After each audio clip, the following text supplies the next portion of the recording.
So the resurgence of Roseanne Barr has been something. It has been wild to watch. It kind of started with her appearance on Theo Von. To be honest, I guess maybe that's not the nexus of it.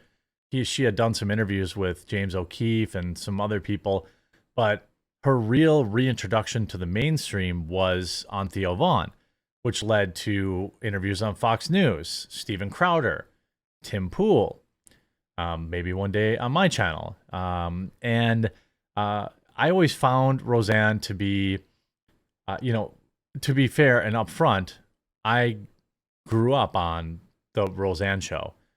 It was, and maybe is, my all-time favorite show, or like family, I don't know what you would call it, like family comedy. I remember a lot of lessons that show taught me. It was kind of like the next level of Family Matters and that kind of like TGIF. But Roseanne really hit hard with me because it took place in the Midwest, in Northern Illinois, in a small town that was kind of run down. I related to a lot of it. And what a lot of people don't remember is that the Roseanne show was exceedingly progressive, way before anybody else. They had several LGBTQ characters on the show and portrayed them in a favorable light and made jokes just like anybody else. Dan's poker group was fairly diverse. It was just 4 guys, but there was a black guy. There was Tom Arnold for a while, which was kind of odd now that we look back at it. But the show taught a lot of lessons.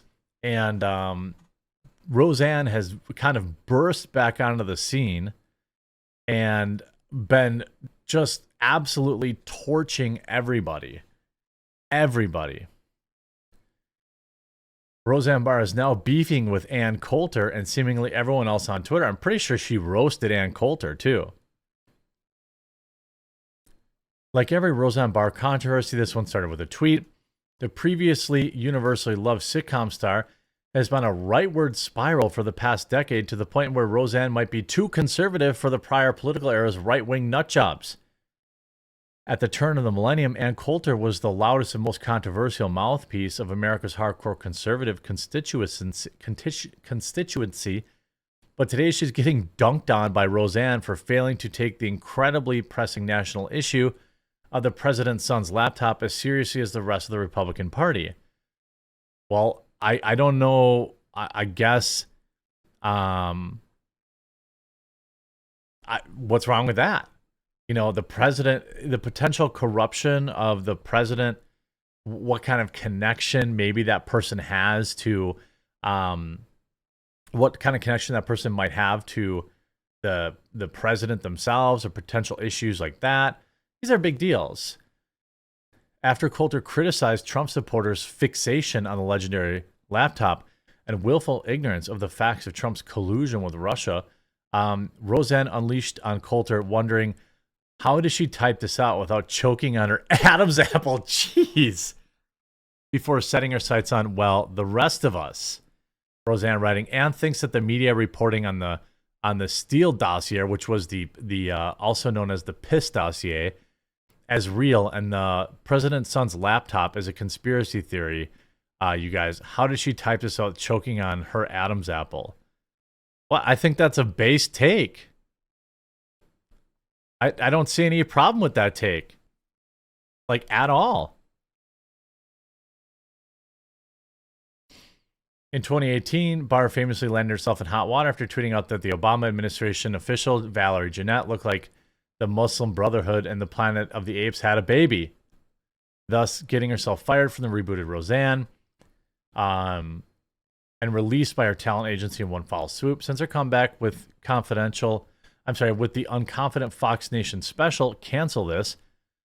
Barr has been back on Twitter to unload on every irate thought without the threat of job loss. By the way, good. Good. You see this tweet? Ronnie Jackson, Devin Archer has confirmed that Joe Biden was on more than 20 business calls with Hunter. Roseanne Barr, arrest Trump for not stopping three full seconds at a stop sign in 1994. Again, based and true. He's so gross, I feel in the shower every time he sees his profile pic, oozing narcissistic insecurity. Roseanne writes, he reminds me of the ripping and tearing guy. That's why he looks AIDSy. He probably goes to those swinger weekend trips and brings the Rohypnol. Then Bill Mitchell says, I challenge Roseanne to a DeSantis versus Trump supporter space debate. Does she have the guts to face me? To which Roseanne replies, why would I debate a no-name? That only helps you. If there is someone as or more famous than me, I'd gladly do it.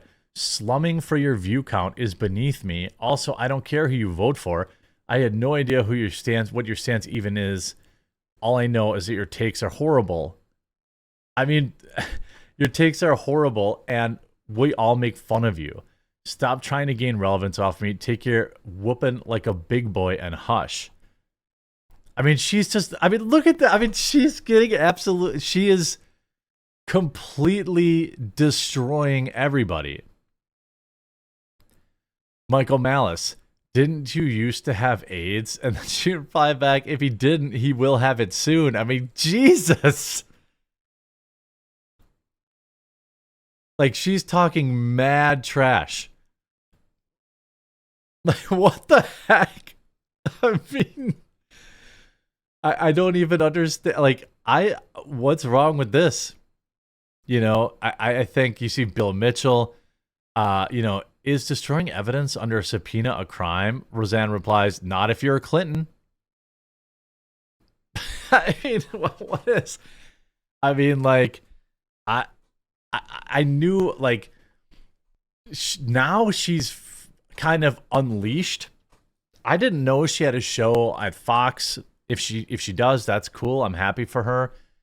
I guess I need to add some Roseanne emotes to my Rumble chat. I mean, here's Bill Mitchell. It took Trump hours after bad behavior had begun to call his supporters to leave the Capitol. There's no excuse. Roseanne replies, it took months of cities burning and Democrats bailing out rioters while people were ventilated on the streets and Democrats kneeled in solidarity. What's the excuse for that? Garbage for brains. I mean, like, golly. I mean, like, this guy. I mean, what? Didn't apparently Real Roseanne attacked me in a tweet? Didn't she used to be famous? I like how that's supposed to be a thing. Show canceled in 1997 and then rebooted to 24 million. That's 24 million than you get on TV for reference.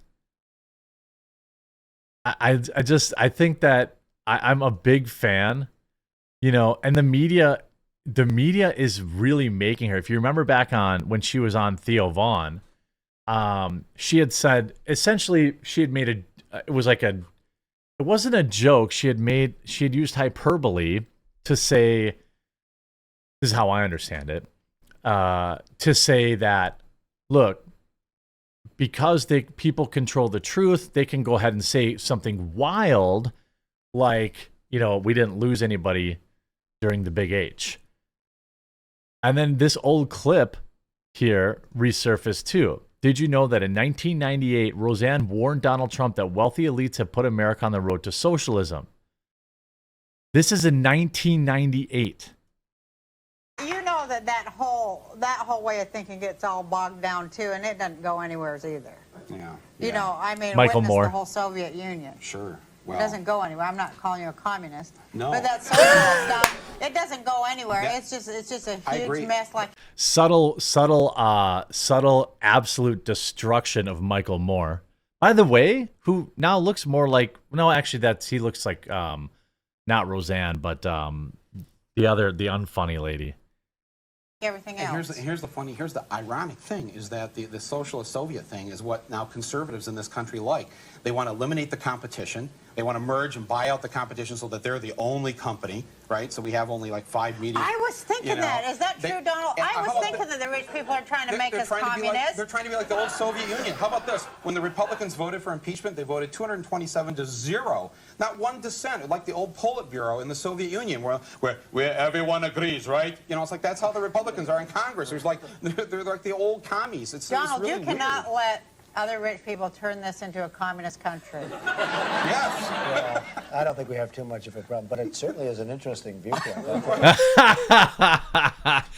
Like that's, you know, like this is, by the way, this is back when Roseanne was when Donald Trump was a Republican. You know, she's definitely been one of the best follows on Twitter right now. Like it's wild. You see, it's nice to trend and not be in trouble for once. She's certainly going to get herself in a little bit of trouble. Bill Mitchell, I made you famous again. Yeah, I'm sure. I mean, she is absolutely, like, she's picked all the right people to associate herself with right now in terms of, like, here's Roseanne. Like, though, if the podcast doesn't do well, you did tell me your next plan was to start an OnlyFans. OnlyFans, yeah. I am going to go. But nobody wants that. It's the gun I hold to America's head. If you don't want to see me naked on iFans, I swear to God, you better support me here because I support a lot of lazy Jews. I'll tell you that. No, nobody knows better than me about lazy Jews that need support. I love it. So, yeah. Just so we're clear, Roseanne is Jewish.